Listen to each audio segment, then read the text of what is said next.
سوال آیا ہے کہ کیرل کا کوئی نوجوان ہے محمد شہاب نام کا، اور وہ پیدل حج کر رہا ہے۔ تو سوال یہ آیا ہے کہ ایسا حج کرنا صحیح ہے یا صحیح نہیں ہے، جبکہ آج کل وسائل موجود ہیں۔ اس سلسلے میں ایک وضاحت اور آئی ہے کہ یہ شخص مالدار ہے، یعنی اللہ نے بہت نوازا ہوا ہے، پیسے بھی ہیں، کیونکہ جتنا آسان ہم سمجھ رہے ہیں اتنا ہوتا نہیں ہے۔ پہلے روٹ طے کیا جاتا ہے اور نقشہ پاس کرایا جاتا ہے، حکومتوں سے اجازت لی جاتی ہے، جتنے ملک پڑیں گے ان سب سے ویزا اور یہ سب چیزیں کرنی جاتی ہیں۔ اس میں اتنا خرچ ہو جاتا ہے کہ آدمی کئی حج کر لے گا، تو اتنا آسان نہیں کہ آدمی نے حج کر لیا۔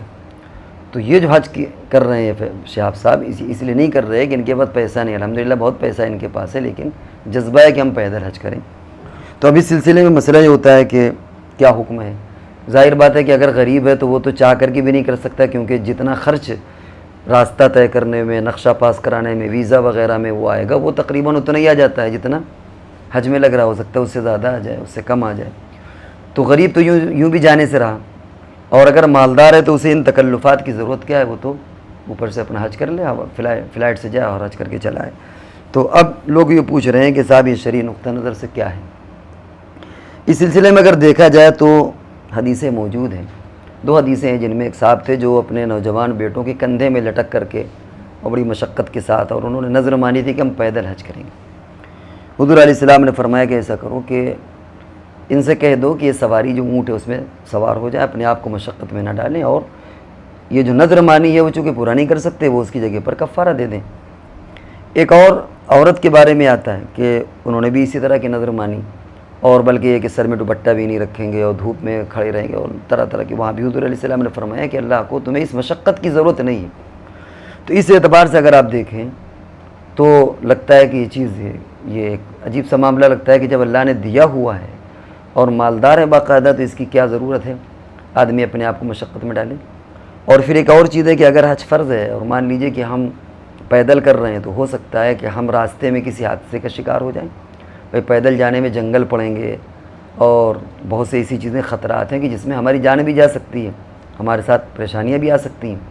تو اپنے آپ کو مشقت میں ڈالنا، جو حج ہم اسی سال حج کر سکتے ہیں وہ 2-3 سال کے بعد کریں گے۔ اور حکم یہ ہے کہ جتنی سے جلدی ہو سکے فریضہ اپنے ذمے سے اتارو۔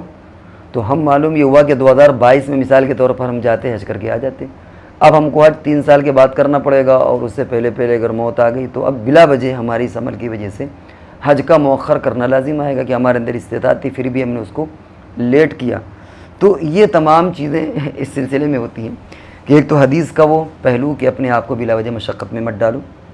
دوسرے حج کا مؤخر کرنا، تیسرے کہ اگر کوئی حادثہ پیدا ہو جائے، اس طرح زیادہ چانسز ہے، ویسے تو حادثہ کہیں پر بھی ہو سکتا ہے، لیکن اس طرح حادثے زیادہ ہوتے ہیں، تو ہو سکتا ہے کہ ہم حج فرض سے بھی رہ جائیں۔ ان وجوہات سے تو یہ لگتا ہے کہ یہ کوئی عقل مندی کا معاملہ نہیں، یہ ایک رخ ہے۔ اور دوسرا رخ اور سکے کا دوسرا پہلو یہ ہے کہ بعض لوگوں نے یہ کہا ہے کہ اس کے ذریعے سے اویئرنیس پیدا ہو رہی ہے، بیداری پیدا ہو رہی ہے، چنانچہ جس علاقے میں وہ نکل رہے ہیں تو لوگوں کے اندر جوش پیدا ہو رہا ہے۔ اور بہت سے ایسے لوگ ہوتے ہیں جن پر حج فرض ہوتا ہے لیکن وہ حج نہیں کرتے، کاہلی کی وجہ سے یا بخل کی وجہ سے، یا اس فریضے کی اتنی دل کے اندر اہمیت یا قدر و قیمت نہیں ہے۔ حالانکہ حج ایک ایسی چیز ہے کہ انسان مومن کے دل میں تمنا ہوتی ہے، لیکن بہت سے لوگ ایسے ہوتے ہیں کہ جو نہیں کرتے۔ تو کم سے کم ان کے دلوں میں یہ جذبہ پیدا ہوگا کہ دیکھو اس بندے نے پیدل حج کے لیے ہمت کر لی، اور ہمیں اللہ نے سب کچھ دیا ہوا ہے اور ہمیں اس کی توفیق نہیں مل رہی۔ تو ایک اس کا پہلو یہ بھی ہے کہ بیداری پیدا ہو رہی ہے لوگوں میں، اور اس طریقے سے گویا ان کے اندر جذبہ پیدا ہو رہا ہے۔ تو دونوں چیزیں ملی جلی ہیں۔ اب ان کی نیت پر ڈیپینڈ ہے کہ وہ نیت کیا ہے۔ واقعتاً اگر ان کی نیت یہ ہے، اور بظاہر ایسا لگتا ہے کہ شہرت مقصد نہیں ہوگا، لیکن اگر ان کے دل میں یہ نیت تھی کہ اسی طریقے سے لوگوں میں اویئرنیس اور بیداری پیدا ہو، اور جو لوگ حج فریضہ سے غافل ہیں ان کے اندر غفلت دور ہو، اور وہ اس فریضے کو ادا کرنے والے بنے، اس لیے ہم ایسا کام کر رہے ہیں، تو ہمارے اپنے اعتبار سے اور جو مناسب ہے یہ رائے اچھی ہے۔ لیکن اگر کوئی نیت نہیں تھی، بس یہ کہ یوں ہی ایک ریکارڈ بنانا ہے، بہت سے لوگ ریکارڈ بناتے ہیں، جیسے ایک ساؤتھ افریقہ کا بھی سنا ہے، یا اس طرح کوئی اور چیز ہے، تو پھر ظاہر بات ہے کہ یہ عمل مناسب نہیں ہے۔ اور ویسے بھی حدیث کی روشنی میں اگر آپ دیکھیں، شرعی اصول کی روشنی میں، تو اپنے آپ کو بلا وجہ مشقت میں ڈالنا حضور نے اس کو پسند نہیں فرمایا۔ آپ کے زمانے میں بھی ایسے لوگوں نے پیدل حج کی نیت کی، اور آپ نے جب دیکھا کہ اس کے اندر استعداد نہیں ہے تو آپ نے کہا کہ سواری پر تم سوار ہو جاؤ، اونٹ پر چلو، سواری پر سوار ہو جاؤ، پیدل مت کرو۔ آپ نے اس نظر کو توڑوایا، نظر کو ختم کروایا، کفارہ دلوایا۔ تو اس اعتبار سے اگر آپ دیکھیں تو یعنی یہ کوئی عقل مندی والی بات نہیں ہے۔ اور اس پہلو سے اگر آپ دیکھیں